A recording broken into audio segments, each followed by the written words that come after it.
Cette semaine, en couverture du Pèlerin, Toulouse, la grande Toulouse qui s'apprête, selon l'INSEE, à devenir la troisième ville de France. Toulouse, grande métropole qui prospère notamment grâce à son industrie aéronautique, mais aussi la recherche, la présence des étudiants et de pôles d'excellence qui en font l'une des plus grandes métropoles de notre pays. Évidemment, cela n'est pas sans poser de problèmes, en particulier sur le logement, la question aussi de l'étalement urbain et évidemment des défis, notamment en termes d'aménagement du territoire pour veiller à ce que ces grandes métropoles ne se développent pas au détriment du reste du territoire. Dans ce numéro, toujours notre quatrième volet de la série Carême, le combat d'espérance de Maxime Gabory, un brillant sociologue, spécialiste des milieux écologistes radicaux que l'écologie a amené à la foi chrétienne. Il en parle magnifiquement dans ce numéro de façon extrêmement intelligente et touchante. C'est à lire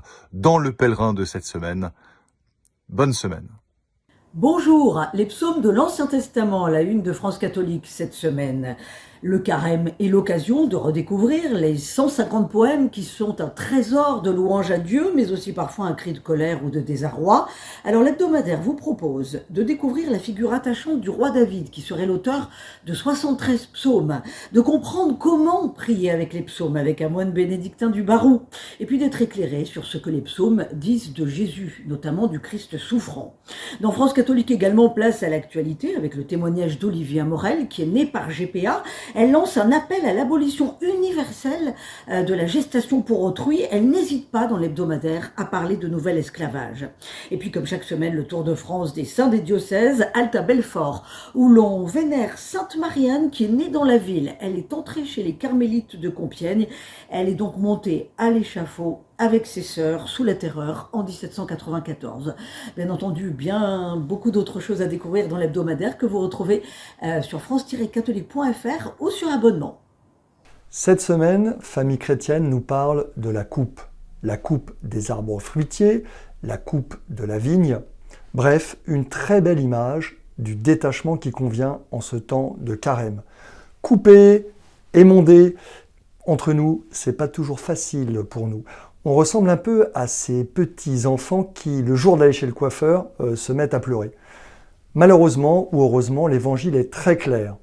Jean chapitre 15, Jésus se compare à la vigne et nous dit que son père est le vigneron. La vigne, le sarment, pour porter du fruit, doit être coupée, émondée. Alors peut-être, en ce carême, laissons-nous faire.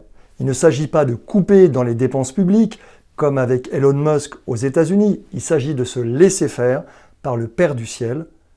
Pas d'inquiétude, c'est un vrai pro. À la une de Réforme cette semaine, Katharine Hayhoe, une climatologue, pas très connue en France, mais très réputée aux États-Unis. Elle est professeure au Texas et elle est aussi chrétienne évangélique engagée. Et son dernier livre vient d'être traduit en France sous le titre « Défis et espérances pour le climat ». Alors, elle nous a accordé une interview, elle nous dit beaucoup de choses. Elle regrette d'abord l'idéologie qui nie les changements climatiques, notamment chez ses amis évangéliques.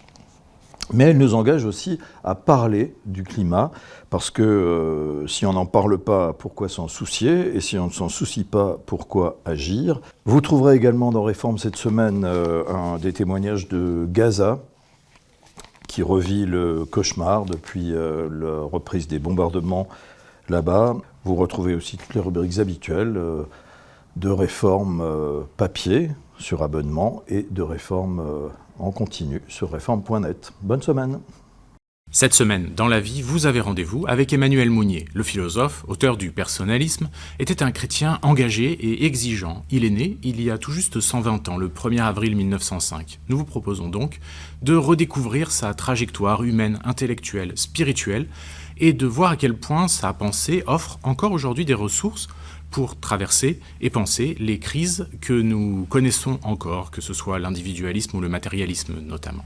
Et puis, dans ce numéro de la vie, nous revenons sur une autre figure plus controversée, celle de Rudolf Steiner, le fondateur de l'anthroposophie, met en avant certains liens avec le christianisme, mais le Christ cosmique qu'il promeut est à la fois ésotérique, nébuleux et finalement correspond plus à certaines hérésies des premiers siècles qu'à une vraie théologie chrétienne. Tout cela et bien plus encore est à découvrir, retrouver cette semaine dans La Vie en kiosque, bien sûr, mais aussi dès maintenant sur notre site internet lavie.fr et notre application mobile.